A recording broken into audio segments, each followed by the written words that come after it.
को करता हूँ तो हम पाएंगे ध्यान से देखने पे कि एक ही कारण से हम ये सब काम करते हैं। जो भी हम करते हैं किस कारण करते हैं? हम सभी लोग आनंद प्राप्त करना चाहते हैं, सुखी होना चाहते हैं कि नहीं? कोई दुखी होने के लिए मेहनत कर रहा है यहाँ पे? नहीं कर रहा ना, सभी खुश होने के लिए मेहनत कर रहे हैं, आनंद के लिए कर रहे हैं। और प्रभु जी ने भी बताया, नंद घर आनंद भयो, आनंद तो नंद के घर में हुआ है।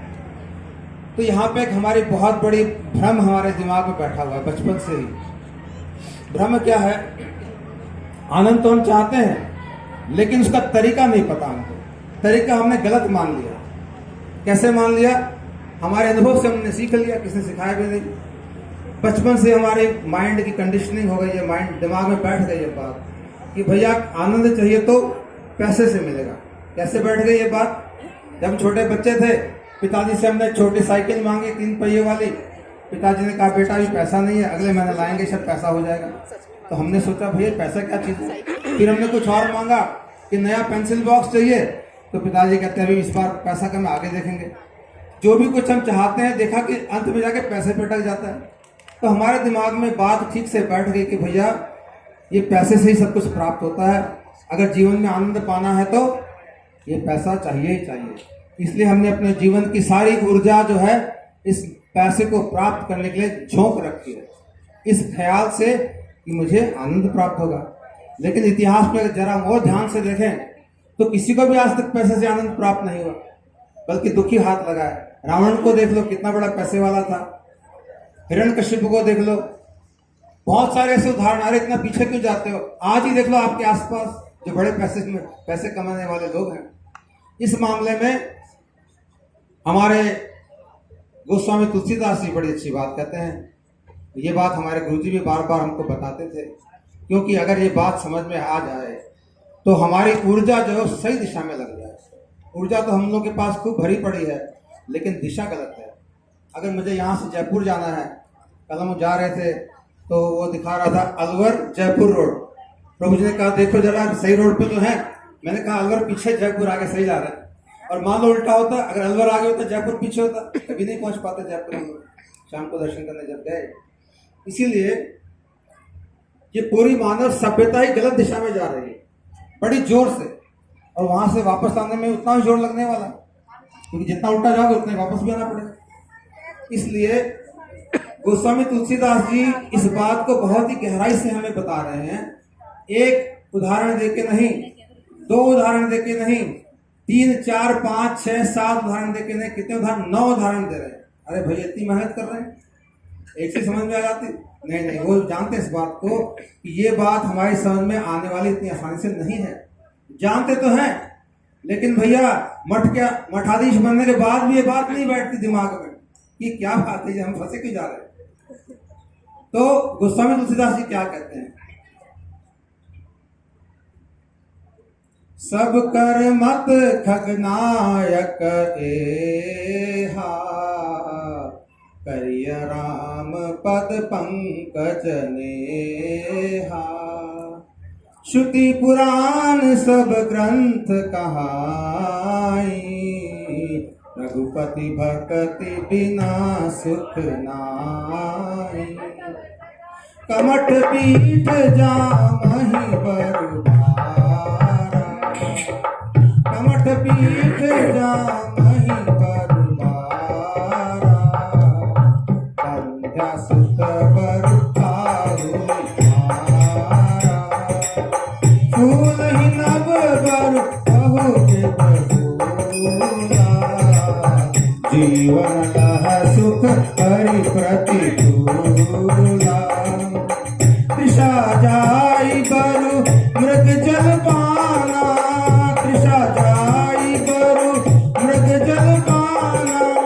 बरु जामहि सस शीस पिसाना, अंधकार बरु रवि न सारे। राम विमुख न जीव सुख पावे, हिमते अनल प्रकट बरु होई, हिमते अनल प्रकट बरु होई। विमुख राम सुख पावन होई। राम सिया राम।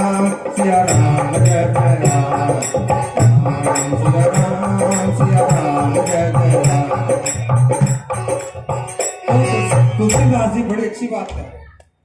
और इसके बाद उन्होंने एक दोहा बोला जो कि इस पे लॉक लगा दिया, ताला लगा दिया। क्या कहते हैं? बारी मथे घृत हो शिकता ते बरुते, बिनु हरि भजन न भवतरिया, यह सिद्धांत अपे। मस कहीं करही बिरंच प्रभु, अजहि मसकते ही, अस विचारि तजि संशय, राम ही भज ही प्रवीण। तो गुरु जी इस बात को बहुत कहते थे हमारे कि भैया यहाँ काकभूषण जी समझा रहे हैं गरुड़ जी को, सब कर मत खग नायक या, हे खगों के नायक, हे पक्षीराज, सभी लोगों का यह मत है, शिव जी का, ब्रह्मा जी का, नारद जी का, जितने भी भक्त लोग सभी का यह मत है, सब कर मत खग नायक एहा, करिए राम पद पंकज नया। भगवान राम जी के चरणों में अपने प्रेम को लगाओ। श्रुति पुराण सब ग्रंथ कहानी, जितने भी ग्रंथ है श्रुति पुराण सारे ग्रंथ भी यही बात कह रहे हैं। क्या? रघुपति भक्ति बिना सुख नाही। जिस सुख के हम दिन रात भाग रहे हैं वो रघुपति भक्ति के बिना आपको नहीं मिलेगा, नहीं मिलेगा, नहीं मिलेगा, नहीं मिलेगा। एकदम पक्की बात है। आगे कह रहे हैं उदाहरण,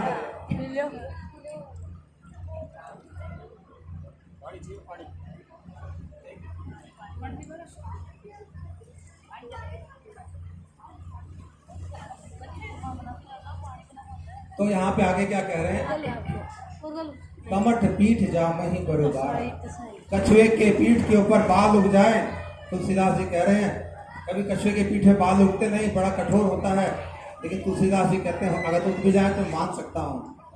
बंद्या सूत्र बरु काहू ही मारा। अगर कोई ये बात आपके मुझसे कहे कि ये बांझ के बेटे ने किसी को मार दिया, कभी हो सकता है?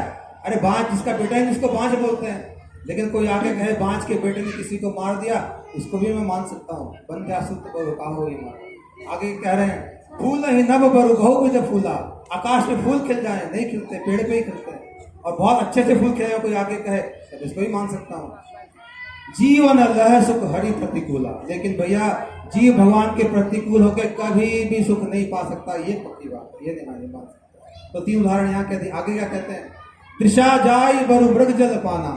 कोई मेरे को आके कहे कि भाई रेगिस्तान में, राजस्थान में है, अगर मिट्टी पे जाओ, गरम गरम धूप पड़ती है तो वहां पानी नजर आता है, उसको हम अंग्रेजी में मिराज कहते हैं, और हिंदी में कहते हैं मृग जल। यानी कि मृग जल माने राजस्थान में कैसी हिरण जो होते हैं राजस्थान में, वो पानी को ढूंढने निकलते हैं, पानी नहीं दिखता, आगे पानी दिखता है लेकिन होता नहीं है, और बहुत जोर से उसके पीछे भागते हैं तो पानी और आगे चले जाता है, और फिर उसके पीछे भागते हैं और आगे चले जाता है। ऐसे करके उसको पानी कभी जीवन में हाथ नहीं लगता। हमारे जीवन में सुख पाने की जो प्रक्रिया है, जो हम काम कर रहे हैं, वो सिर्फ इस मृग जल के समान है। हम भाग रहे हैं सुख के पीछे, लेकिन सुख थोड़ा आगे चले जाता है। अरे बेटा हो जाएगा तो सुख होगा, देखा बेटा तो गड़बड़ कर रहा है, और आगे चले गए, पोता होगा तो सुख होगा, और आगे चले गए। ऐसे जीवन में फैक्ट्री लग जाएगी तो सुख होगा, लग जाती फिर भी कुछ नहीं मिलता है। तो ऐसे हम लोग मृग जल से अपनी प्यास बुझाने की चेष्टा कर रहे हैं, जो कभी भी बुझेगी नहीं, और अंत में मृग जो है अपने प्राणों का त्याग देता है इस गर्म रेगिस्तान के बीच में। तो तुलसीदास जी कहते हैं अगर कोई ये बोले कि मृग जल से उसकी प्यास बुझ गई, ये भी मैं मान लूंगा, चलो मान लिया। और आगे कहते हैं बरु जाम ही शीश बिसाना। कछुए के खरगोश के सींग उग जाए, खरगोश के भी सींग नहीं होते, ये भी मैं मान लूंगा। आगे कहते हैं अंधकार बरु रवि ही नसावे। अगर अंधकार जो है सूरज को घेर ले, जहां सूरज वहां अंधकार होगा नहीं, लेकिन अगर कोई कहे कि अंधकार पूरे सूरज को घेर ले, तो ये भी मैं मान लूंगा। अंधकार बरु रवि ही बसावे, राम विमुख न जीव सुख पावे। लेकिन भैया भगवान के विमुख होकर जीव कभी सुख नहीं पा सकता। आगे क्या कहते हैं हिमते आनंद प्रकट बरु होई। अरे बर्फ से आग लग जाए बर्फ में और आग प्रकट हो जाए, कभी नहीं होता, बर्फ तो ठंडी होती है, तो ये भी मैं मान लूंगा। लेकिन विमुख राम सुख पाव न कोई, राम के विमुख की कोई सुख प्राप्त नहीं कर सकता। और अभी दो उदाहरण और देते हैं दोहे में। ये तुलसीदास ने उत्तर कांड में लिखी है ये बातें, पूरी अपनी रामचरितमानस का निचोड़ दिया है अंत में जाकर। आगे कह रहे हैं बारी मथे घृत होए बरु, शिकता ते बरु तेल, बिनु हरि भजन न भव तरिया, यह सिद्धांत अटेल। अरे पानी को मतने से अगर मक्खन निकल आए, कभी निकलता नहीं, ये भी मैं मानूंगा। मिट्टी को अगर निचोड़ने से तेल निकल जाए, वो भी कभी निकलता नहीं, ये भी मैं मान लूंगा। लेकिन भैया भगवान के भजन के बिना कोई पार हो जाए संसार को, ये नहीं होगा। यह सिद्धांत अपेल, अपेल मतलब अनचेंज, जिसको हिला नहीं सकता कोई। तुम जितना मर्जी कोशिश कर लो सुख पाने का, मिलेगा नहीं, गारंटी दे रहे। तो भैया इतनी कोशिश कहाँ कर रहे हो, किस दिशा में कोशिश कर, जरा सोचते इस बात को। दिन रात हम लगाए जा रहे हैं, दिन महीने रात गुजरते जाएंगे और हम सुख के लिए ऐसे मेहनत करते जाएंगे, कुछ मिलेगा नहीं मिलेगा, आगे जाके कुछ हाथ में आएगा नहीं। तो यहाँ पे बड़ी अच्छी बात एक और कह रहे, मस कहे करें विरंच प्रभु।